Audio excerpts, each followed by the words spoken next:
Kasus yang awalnya sebatas pembunuhan biasa berubah menjadi pintu masuk pembongkaran mafia. Gregorius Ronald Tanur kini kembali mendekam di balik jeruji besi. Mahkamah Agung mengabulkan.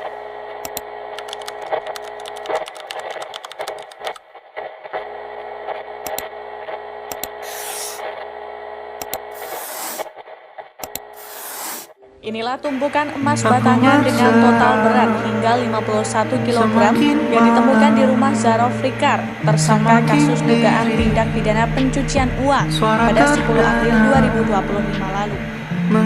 Orang kaya itu bisa seenaknya aja, uang kan yang berkuasa sekarang.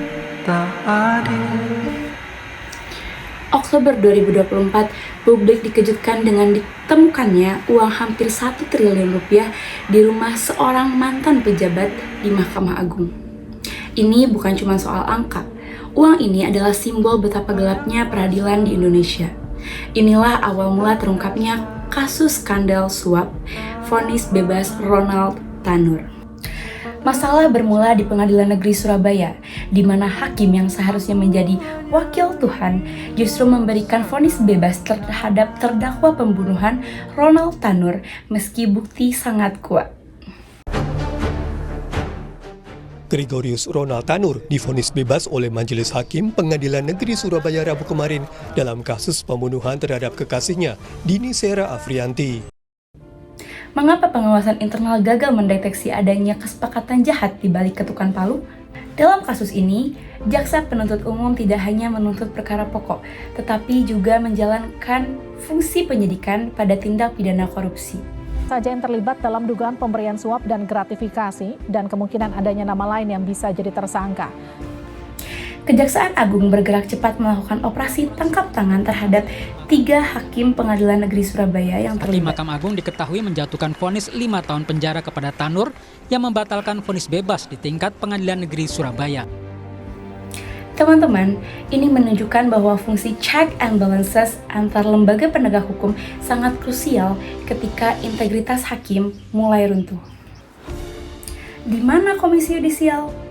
Komisi Yudisial memiliki peran vital dalam pengawasan eksternal hakim. Kasus ini sebetulnya menjadi bahan evaluasi besar teman-teman.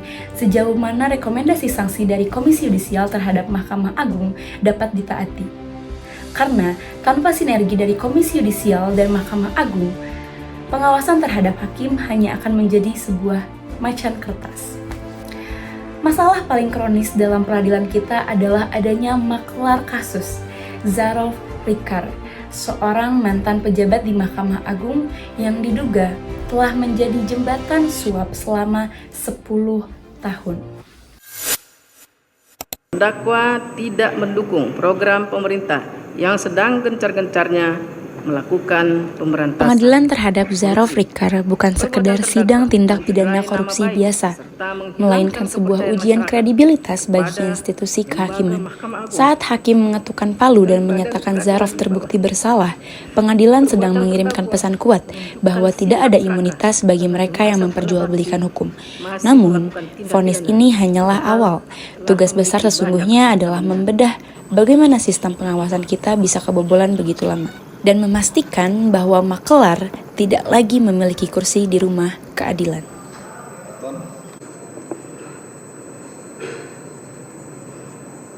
Ini membuktikan bahwa mafia peradilan bukan sekedar mitos, tetapi ternyata adalah sebuah sistem yang terstruktur dalam sistem peradilan di Indonesia. Kasus Ronald Tanur dan Zarov Rikar merupakan peringatan bahwa peradilan kita sedang sakit.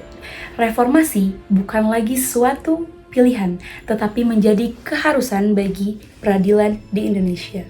Kita butuh transparansi, penguatan pengawasan, dan juga hakim yang tak bisa dibeli. Karena tanpa keadilan, hukum hanyalah alat bagi mereka yang punya uang. Teman-teman, keadilan tidak hanya datang dari sekedar teks undang-undang yang mengaturnya, tetapi dari integritas manusia yang menjalankannya. Jika palu hakim bisa dibeli, maka runtuhlah martabat bangsa.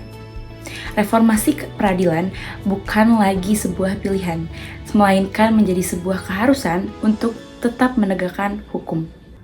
Saya Dahlia Batu Syifa, pamit undur diri. Mohon maaf bila ada kesalahan. Wassalamualaikum warahmatullahi wabarakatuh. Terima kasih.